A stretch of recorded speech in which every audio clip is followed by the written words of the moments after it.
एक शख्स ने हुजूर से पूछ ही लिया,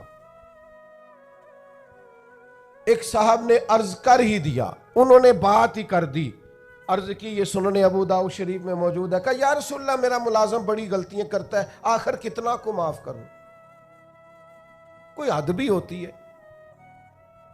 बड़ी गलतियां, बड़ी कोताहियां, बड़ी कमजोरियां, उसने गिन के माफ करने के लिए हुजूर कितनी कितनी बार माफ करूं? आखिर बाज लोग बाज बातें झिलमिला के करते हैं ना जी, हुजूर आखिर कितना को माफ करूं? नबी करीम अलैहिस्सलाम ने गोया फरमाया, अगर तूने गिन के ही पूछा है ना तो चल इस तरह कर, एक दिन में 70 बार तो माफ किया करना। एक दिन में कितना माफ करना है? तजर्बा तो करें कि क्या हमने कभी 7 दफा भी माफ किया एक दिन में? हुजूर ने फरमाया 70 दफा माफ कर। और एक शख्स को तो नबी करीम ने इन लफ्जों से तंबीह फरमाई, फरमाया तेरे गुलाम पर जितना तुझे हक हासिल है ना तेरे इख्तियार में, तेरे रब को उससे कई गुना बढ़ के तेरे ऊपर इख्तियार है। या रसूलल्लाह इनका करें क्या? तो नबी पाक ने फरमाया अपने गुलामों को इस तरह रखना, ये जो बड़ी बात करते हैं ना इंसानी हुकूक की, वो मुलाजम नु सूट दे रहे ने, कह नवा ही है, मैं कद्दी वारी पाया है, नवा ही है, लिहाजा तो भाई आपको बगैर जो नहीं पहना था वो देना चाहिए था ना, मुलाजम को नया खरीद के देते ना आप। यहां तो लोग ज़कात बांटते हैं अपने मुलाजमों पे, तो सियासी ज़कात बांटते हैं। हाँ, उसको पैसे जो जो वक्त व वक्त काम आ जाएगा, थोड़ी थोड़ी करके वहां वहां बांटो, जब टाइम मिलेगा तो बुला लेंगे। खूब करे हमद से थोड़ा सा गिला भी सुन ले, गोली अगर चेक कड़वी है पर हो सकता है शिफा हो। हर दीनी काम में भी सियासत करते हो, जात के लिए इस्तेमाल करते हो। सुनो ये मेरे नबी पाक का इखलाक है। या रसूलल्लाह गुलामों से किस तरह गुजारा करें? फरमाया जिस तरह का खुद खाना उसी तरह का इन्हें भी खिलाना, जिस तरह का खुद पहनना उस तरह का इन्हें भी पहनाना, सियासता में मौजूद है। और फरमाया इनकी ताकत से बढ़कर कभी इन्हें काम ना बताना। और मेरे महबूब के गुलामों ने तो इस तरह अमल किया कि हजरत अबू ज़र गिफारी जैसे सरदार अपने घर से निकले तो गुलाम साथ था, सामने से एक सरदार देख के हैरान हो गया, कहने लगा अबू ज़र ये कौन है? फरमाया मेरा गुलाम है। कहा हद हो गई यार, उसके कपड़े कीमती हैं और तुम्हारे कमजोर हैं, ये इनकलाब कैसे आया? तो जनाब अबू ज़र गिफारी फरमाने लगे ये मेरा इनकलाब नहीं, ये मोहम्मद अरबी का दिया हुआ इनकलाब है। ये किसने जर्रों को उठाया और सहरा कर दिया, ये किसने कतरों को मिलाया और दरिया। गालिबन एक गैर मुस्लिम के शेर हैं ये, कहता है ये किसने कतरों को मिलाया और दरिया कर दिया, किसने जर्रों को उठाया और सहरा कर दिया, ये किसकी हिकमत ने यतीमों को किया दुर्र यतीम और गुलामों को दुनिया भर का मौला कर दिया। जब हजरत बिलाल को काबे की छत पर अजान पढ़ने की बारी आई तो कुछ लोगों ने मशवरा दिया था कि हुजूर काफिर पहले ही मर गए, तो हजरत बिलाल को काबे की छत पे देखेंगे तो और मर जाएंगे। तो या रसूलल्लाह रोज बिलाल नहीं पढ़नी है, अगर इजाजत हो तो कोई और ना पढ़ ले। तो फरमाया ना भाई अजान तो बिलाल ही पढ़ेंगे और काबे की छत पे पढ़ेंगे। और हक इन्हीं का बनता है, कमर अच्छा है फलक पे ना हिलाल अच्छा है, तेरी नजर भी ना हो तो दोनों से बिलाल अच्छा है।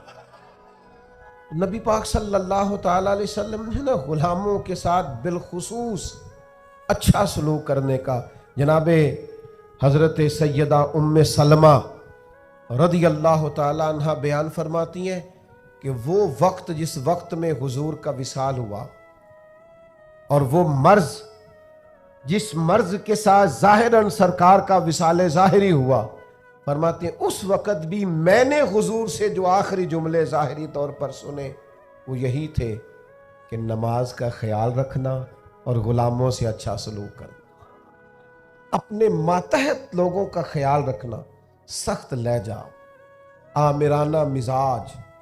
मेरा एक जानने वाला शख्स है, उसके यहाँ से ना कोई 40-50 लोग तनख्वाह लेते हैं, कोई इदारा है तो वो उसका बनाया हुआ, तो 40-50 लोग तनख्वाह लेते हैं। तो एक दिन किसी तनख्वाह लेने वाले शख्स ने उससे आके कहा यार इदारा तेरा है, तो हम तेरी कद्र भी करते हैं, तो दिल करता है तनख्वाह तू दे।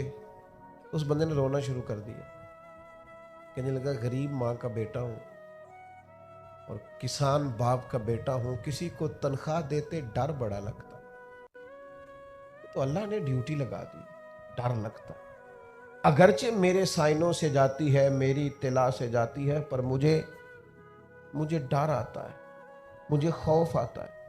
मैं और किसी को तनख्वाह दूं, मैं ना ना ना, तो मुझे खौफ आता। ये बाहर ही कोई और ही करे मेरे वाला काम। अपने अंदर एहसास पैदा करो यार, 4 लोग हमारे मातहत होते हैं, आप यकीन करें खून खुश किया होता है बाज लोगों ने अपने मुलाजिमीन। एक छोटी सी बात और अर्ज करूं, औरत बेचारी की अक्ल नाकिस होती है।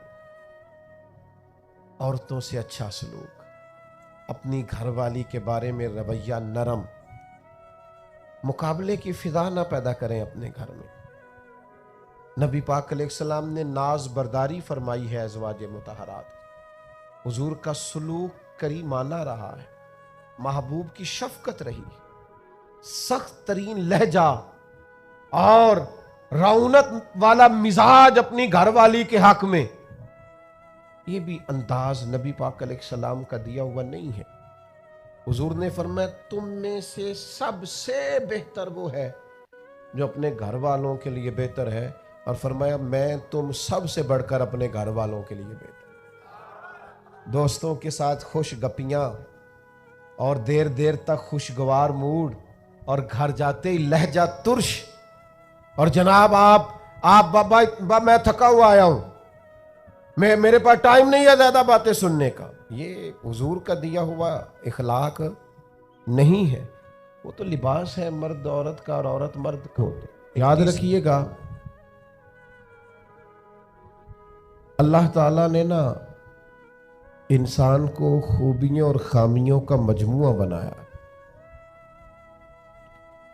इंसान के अंदर बहसियत इंसान खामियां बहरहाल बाकी रहती हैं, तो चूंकि उसमें खामियां बाकी रहती हैं तो हमें उसकी खामियों, गलतियों और बशरी कमजोरियों समेत उससे प्यार करना पड़ेगा। अगर हम ये कहें कि वो कोई गलती ही ना करे, उसके अंदर कोई कमजोरी ही ना रहे, कोई उसके अंदर बशरी तकाजा बाकी ना रहे, तो पहली बात यह है कि हमारा ये मुतालबा ही सिरे से गलत है। इसलिए कि अल्लाह ताला ने बिल्कुल मासूम तो फरिश्तों को बनाया है, फरिश्ते मासूम हैं, पर अशरफुल मखलूकात अल्लाह ने हजरत इंसान को बनाया है। इसके साथ अल्लाह ने ये आजमाइश रखी है, तो इंसानों के अंदर कमजोरियां रहेंगी। नबी पाक सल्लल्लाहु ताला अलैहि वसल्लम ने इरशाद फरमाया जिस आदमी को गुस्सा आया और वो अपना गुस्सा निकालने पर कादिर भी था, लेकिन उसने अल्लाह की रिजा के लिए अपने गुस्से को कंट्रोल कर लिया, फरमाया अल्लाह उसके दिल को अमन से भी भर देगा और ईमान से भी भर देगा। नहीं, गुस्से को कंट्रोल करना ईमान की मजबूती का बायस बनता है। होंगे कुछ लोग बेचारे जो कमजोर होंगे, कुछ नहीं कह सकते, आपका गुस्सा सहते होंगे। यहां कुछ ऐसे लोग होंगे जो आपसे मोहब्बत बेपनाह करते होंगे, इसलिए आपका गुस्सा बर्दाश्त करते होंगे।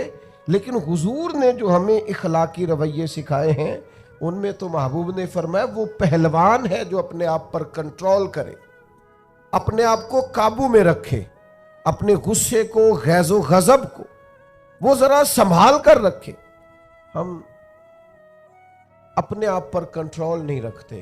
बहुत सारी बातें हैं जो हम कर लेते हैं, लेकिन चूंकि मोमिन है, हुजूर अलैहिस्सलाम के गुलाम है, मुझे अच्छी तरह पता है कि सैकड़ों हजारों लोग ऐसे हैं जिनको बाद में पछतावा होता है कि मुझे ये बात नहीं करनी चाहिए, मुझे इस तरह का रवैया नहीं रखना चाहिए। कुछ बोलियां बोल लेते हैं, लेकिन चूंकि अंदर एक मोमिन बसता है, हुजूर का गुलाम बसता है, तो फिर दिल पछताता है, सीने में बात खटकती। मेरे भाई बहुत पहले से अपने ऊपर कंट्रोल करें, अपने आप को गैज़ो गजब से, नाराजगी वाले जुमले बोलने से बचाएं। हाँ, बिल्कुल नाराज ना होना भी ज्यादती है, नाराज होना भी चाहिए और बड़ा जबरदस्त होना चाहिए, सख्त शिद्दत के साथ गुस्सा करना चाहिए। पर कब? जब अल्लाह की हदों को तोड़ा जाए, जब शरीयत की मुखालफत की जाए और बेजा दीन की बातों को छोड़ा जाए, अल्लाह की रिजा के लिए नाराज हो। सैयदा तैयबा ताहिरा हजरत आयशा सिद्दीका रदी अल्लाह ताला अन्हा फरमाती हैं, कभी अपनी ज़ात के लिए हुजूर नाराज नहीं हुए, लेकिन अगर अल्लाह की हदें तोड़ी जाती थी तो नाराज होते थे। चाहिए ना वालिद को कि बेटा जानबूझ के नमाज छोड़ दे तो नाराज हो, बेटी पर्दा न करे तो नाराज हो। चाहिए ना उसे कि अगर उसके घर के अंदर कोई गैर शरई काम हो रहा हो तो वो नाराजगी का इजहार करे, हिकमत के साथ समझाए, दानाई के साथ तब्दील करने की पूरी कोशिश करे। आपका दिल उस वक्त पूरी तौर पर नाराज हो जब आप शरीयत की मुखालफत होते हुए देखे। 10,000 गुम होने पर तो जिसका दिल परेशान होता है, लेकिन नमाज ज़ोहर कज़ा होने पर जिसे कोई असर नहीं होता, जो चंद मिनट, आधा घंटा, पौना घंटा नौकरी से लेट हो तो एहसास पैदा होता है, लेकिन कई दिन बीत गए, फजर नहीं पड़ी, कितने दिन गुजर गए, सवेरे अल्लाह की बारगाह में नहीं उठा, तवज्जो ही नहीं होती। 2 हदीसें इकट्ठी अर्ज करने लगा हूं, आपने इन दोनों रिवायात पर गौर करना है। एक काजी अजाज रहमतुल्लाह अलैह ने शिफा शरीफ में लिखी है और एक इमाम अहमद बिन हम्बल ने अपनी मुस्नद में नकल फरमाई। सहाबा फरमाते, ग़ज़वा उहद के मौके पर हमने नबी पाक अलैहिस्सलाम के रुखे ज़ेबा पर खून बहता हुआ देखा। कुफार ने संगबारी की, तकलीफ दी हुजूर को, मुकद्दस रुखसारों पर खून बहा। हमने अर्ज की, या रसूलल्लाह दुआ करे ना ये बर्बाद हो जाए। नबी पाक अलैहिस्सलाम ने फरमाया, मुझे लान तान करने वाला नहीं बना के भेजा गया, मुझे रहमत बना के भेजा गया। और नबी करीम ने दुआ फरमाई, या अल्लाह इन्हें हिदायत अता फरमा। इस मौके पर जब हुजूर को जाती तौर पर तकलीफ दी गई है, मुकद्दस चेहरा नूर पर खून बह रहा है और सहाबा के कलेजे फट रहे हैं, और ओहद के मैदान में हुजूर का वो रंगीन चेहरा खून से भरा हुआ देखकर तबीयतें मचल रही, तड़प के अर्ज की, हुजूर करें दुआ ये तबाह हो जाए। फरमाया, ना भाई, वो लान तान करने वाला नहीं, मुझे तो रहमत बना के भेजा गया। लेकिन मेरे अजीजों, ग़ज़वा खंदक के मौके पर जब दुश्मनों से दिफा करते वक्त नमाज असर मुसलमानों की कज़ा हुई तो हुजूर ने हाथ उठा के अर्ज किया, कहा, ऐ अल्लाह, इनके पेट आग से भर दे जिन्होंने हमारी नमाज असर लेट की, हमारी नमाज लेट कर दी, सलाते वुस्ता लेट कर दी। हमें तेरे हुजूर झुकना था, हमें वो नमाज पढ़नी थी जो बड़ी कीमती है, नमाज असर, इन्होंने हमारी नमाज लेट कर दी, इनके पेट आग से भर दे। हुजूर का सारा चेहरा लहू से भरा है, पर जात के लिए दुआ नहीं की कि ये तबाह हो जाए, पर एक नमाज लेट हो गई। सहाबा की असर कज़ा हुई तो करीम ने हाथ उठा के कहा, या अल्लाह, भर इनके पेट आग से। ओ संगियो, आओ यारो, अपना इखलाक तो देखें। मेरी भी फजर कज़ा है, मेरे पुत्र की भी कज़ा है, मेरी जवान बेटी भी जम के सो रही, कभी माथे पर शिकन तक नहीं आई, लेकिन मेरी रोटी लेट हो जाती है तो मैं सारा घर सर पे उठा लेता हूं, जमीन आसमान एक कर देता हूं। मेरे बच्चे, आपके बच्चे हमारी निगाहों के सामने वो पूरी तरह बुरी सोसाइटी का शिकार हो जाए और वो जाने किस किस गुनाह में लग जाए, माज़अल्लाह, शिकन तक नहीं आती, लेकिन मेरे कपड़े वक्त पर इस्त्री नहीं हुए, मुझे टाइम पर फुला चीज नहीं दी गई, आसमान सर पे उठा लिया जाता है। हुजूर ने तो हमें ये इखलाक सिखाया है कि लहू से तेरा वजूद भी जात के लिए भर दिया जाए तो जुबान से लान तान न करना, ये तेरे नबी का तरीका है। हाँ, उस शख्स से बचना जो तेरी नमाजों को कज़ा करने का जरिया बने। ऐसे लोगों के बारे में तेरा रवैया सख्त होना चाहिए, जहां तेरी इबादत, तेरी अल्लाह की बंदगी दांव पे लगती तुझे नजर आए। खुदा रहा, दीन का मिजाज तो समझे।